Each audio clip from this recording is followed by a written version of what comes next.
Guhdarên hêja û delal. Di vê xelekê de weke xelekên berî.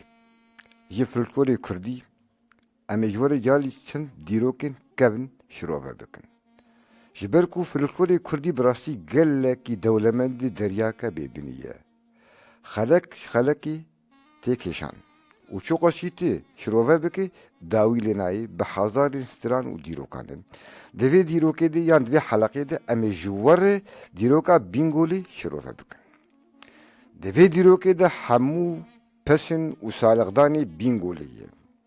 Zozan û deverên wêna xweşî û şahiyê wî digel bedewbûna keçên wî evîndariya ku lê çê dibe di navbera keç û xortan de heyanî ku ew eşq bi bûk û zavatiyê bi encam dibe. Bîngolê bixwe navekî Tirkiye yanî Hezargol.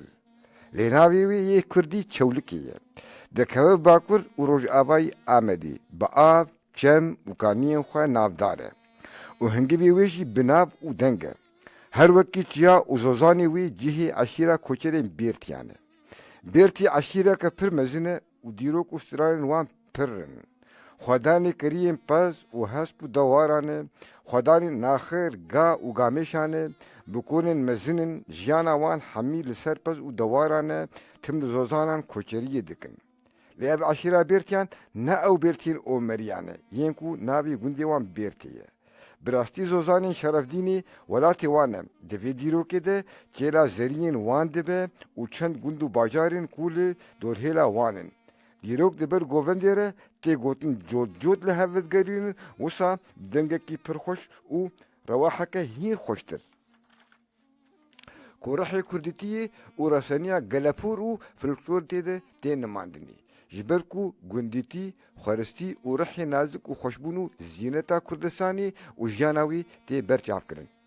Dika ji kerema we re em ê binerin bê folklor bêjê me li ser Bîngola xwe çi gotiye bi rewaha wî û bi gotinê wî resin. Dibêje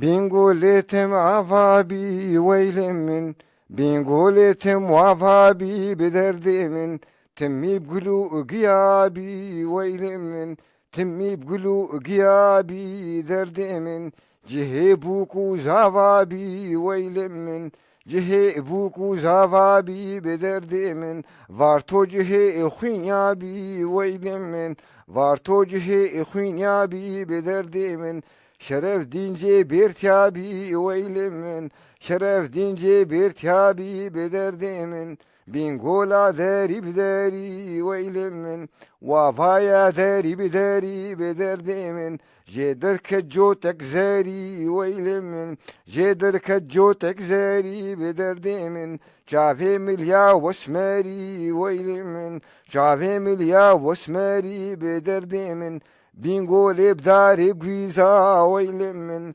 Avayê bi darê gwîza bi derdê min Jê derket cotê qîza weylê min Jê derket cotê qîza bi derdê min Çavê milya azîza weylê min Çavê milya azîza bi derdê min Divir de em ê hinekî şirovî bikin. Dibe Varto cihê xwînya bî. Varto navê bajarekî ye li herêma Mûşê û nêzîkî Bîngolê jî hinkî. Mûşê navê wî ê Kurdî Gumgumê ye. Azîza vê çavê milya Azîza. Azîza gundeke dikeve nêzîkî Xilêfanê. Xilêfanê jî li devera Bîngolê ye. Ew jî di wê herêmê de ye. û eşîrek heye li nav Kîkan bi navê Azîzan herêma Dirbêsiyê. Lê ev gotina Azîza a divir de hatî gotin ne ser Azîzê ê devera Dirbêsiyê ne li ser Azîzê devera Xilêfanê ne.